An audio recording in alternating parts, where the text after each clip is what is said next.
So guys, after the findings that Tinubu forged his Chicago State University certificate, Atiku was advised to make a world press conference since the Nigerian media has already been bought and compromised because they refused to publish the truth up to today. Peter Obi had his own world press conference yesterday, and one thing I extrapolated from his speech was him urging Tinubu to reintroduce himself to Nigeria. Yes, so we need that reintroduction. Let us know who you are. Let us know your real name. Let us know how you finish university without getting without going to secondary school and primary school. Let us know your date of birth. How managed you get for date of birth. Guys, this man Peter Obi is very smart and very intelligent. He is the master of politics, and let's not think that he started politics today. No, no, no. I said this because many Nigerians were not happy with Peter Obi for not calling out Tinubu to resign. My people, politics is a game of chess.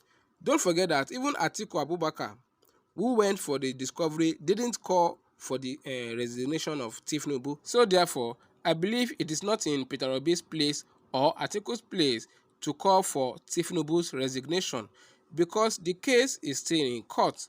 Peter Obi respects everyone's job and he doesn't want to interfere in their job the way Tinubu is doing. That is why he said he will exhaust all legal means to reclaim the stolen mandate. Already, Tinubu has exposed our judiciary and made the world to know how corrupt and dependent our Nigerian judiciary is. So, anyone who tells you go to court, just know that you have tiny or no chance of winning your case when you know that you are right. Peter Obi did the right thing. Oh yes, he did not accuse Tinubu or ask him to step aside, but that he should, for the avoidance of doubt, reintroduce himself to Nigerians. And that statement, my people, that statement alone is a big challenge for Tinubu to come out. But the question is he going to come out? Is he going to come out to defend a certificate forgery? No, no, no. Different date of birth. Is he going to defend that? And his real name, Zinko, is not going to defend that. No. Don't forget that this is an international findings. It didn't happen in Nigeria alone or any other African countries. It happened in the United States of America. And that is why other countries' presidents are avoiding Tinubu because they don't want to think themselves. They don't want to identify with a criminal and a certificate forger and also an identity thiefer. All right, so at this point, what we need is an outright disqualification of that ticket, not resigning or even impeachment. Because if Tinubu resigns, Shetima is going to take over and it changes nothing. That ticket needs to be destroyed because it is a devilish ticket from the pit of hell. So APC, we need to destroy them because their era is over. If we don't destroy them now, APC, they're going to destroy Nigeria before our very own eyes. So guys, this is where I'm going to end the gist. Now, it is either Nigerians unite to stop the APC or they prepare for unimaginable doom. Because what the APC has in store for this country is even worse than what most Nigerians anticipate. When Tinubu and the rest of APC guys were fighting tooth and nail for Godswill Akpabio to become the Senate president of Nigeria, we said it here. We said the reason why these men are doing this thing is because Akpabio is one of the most corrupt men in this country, one of the most corrupt Nigerians alive. And with him there, these people will be able to siphon Nigeria's money easily. And that was why they were fighting tooth and nail to have him. Many people came and said, why are you criticizing Akpabio? He is loved by his people. Stop criticizing him. Now it is clear to everybody how these people are emptying the treasury of this country. First of all, Akpabio started by sending prayers.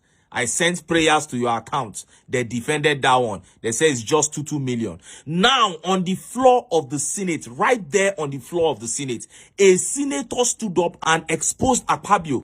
This senator totally exposed how Akpabio passes bills without even allowing other senators to look at it. And the senator said, especially bills that are involving money. That once they bring bills that are involving money, Akpabio will just pass the bills without properly discussing, deliberating on it with other senators. Why? Because he has connived with the APC members in the other arms of government that sent those bills. And that senator looked at him and said, Mr. President, history will judge you for this thing you are doing. Look at the NBC trying to shut Arise TV up because they are discussing the certificate forgery issue, infringing on people's freedom of expression. Then he said we ought to be a people of strong values and strong institutions. Look at how APC rubbished INEC, destroyed that institution. Then talking about values, you cannot bring somebody whose real age is in doubt, real name is in doubt, real gender is in doubt, and then you say that it is him or no one else. You can never build a society with good values like that. But that is exactly what the APC is doing. And that is why I keep encouraging Nigerians to put sentiments aside, to unite and stop these people, to save this country. Now let us look at how Senate President Godswill Akpabio was totally exposed on the floor of the Senate. He was so ashamed of himself that he began trying to defend himself, saying if the bill they passed speedily is in the interest of Nigerians, that history will judge him right. My question is, can you tell me one bill that has been passed since Akpabio was sworn in that is in the interest of Nigerians? Just tell me one. And this didn't go down well with Nigerians. Look at how Nigerians reacted. This tweet says, what do you expect when the executives single-handedly picked and installed every officer in the National Assembly? They are keeping their own side of the bargain. It is that simple. Oh, what a shame. This tweet right here says, Akpabio would ruin this country if he continues like this. They have ruined it already. And this tweet says, this is what you get when you have gangs or cabals that have hijacked the constitution. Anyway, the Northerners complaining here supported these shenanigans that was perpetuated by Buhari and his northern groups when they held sway in government. So that is what the APC is doing. You destroy, I come, I destroy. Oh!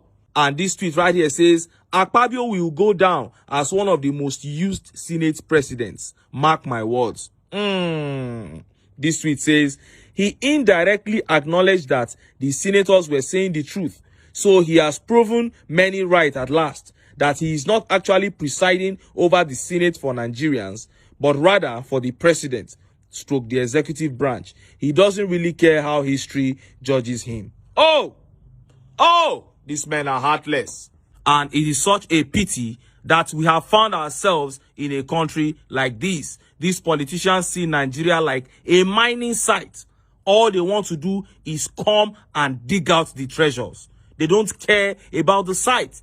That is why no matter the amount of evidence of certificate forgery that anyone presents against Tinubu, the judges are most likely going to enter into a bargain. They go just sit down, bargain, or give me my own, may I collect my own treasures. They are more likely to bargain instead of doing the needful, because those in government, the three arms of government, more than 90% of them don't believe in Nigeria as a country. They see this country as a mining site. They just get into position and they begin to dig up the treasury. To them, the country is only good for exploitation. But as I always say, the elites are only as powerful as the people let them. Our oppressors are riding on our hatred for one another. If we put these sentiments aside and unite to demand for a better Nigeria, this country is still very redeemable, but it won't be for too long.